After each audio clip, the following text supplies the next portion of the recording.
আসসালামু আলাইকুম। হাতে ডিজিটাল ওয়েট মেশিন নিয়ে আসছি। অনেকে আবার ভাবতে পারে মুরগি মাপবো, আসলে ব্যাপারটা ঠিক এরকম না। আমি একটা কবুতরের বাচ্চা মেপে দেখবো, মানে আমাদের সিরাজি যে বাচ্চাগুলো আছে এর একটা বাচ্চা ওয়েট করবো আজকে। কালকে একটা পোস্টে দেখলাম এক লোক খুব খুব করে লিখেছে, আমার মুখে বলেছে যে একটা বাচ্চা তার 400 গ্রাম থেকে 450 গ্রাম পর্যন্ত ওজন হয়। সিরাজির বাচ্চা, ক্রস সিরাজি। তো আমার এগুলো দেশি সিরাজি। তো আমি ওয়েট করে দেখবো যে আসলে বাচ্চাগুলো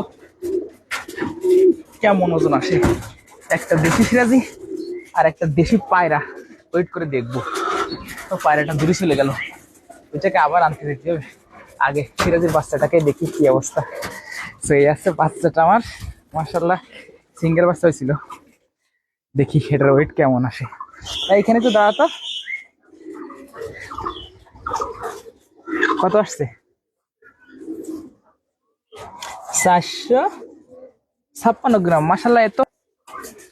আর এইবার ওয়েট করে দেখতেছি দেশি পায়রা, কিন্তু দেশি পায়রার কত ওজন হয়। মাশাআল্লাহ এত বড় হয়ে গেছে, তারপরে এর এখনো 300 গ্রাম ওজন আছে। সো এর প্রায় 500 গ্রাম, 460 গ্রাম, আর ওর ওজন আছে 300 গ্রাম।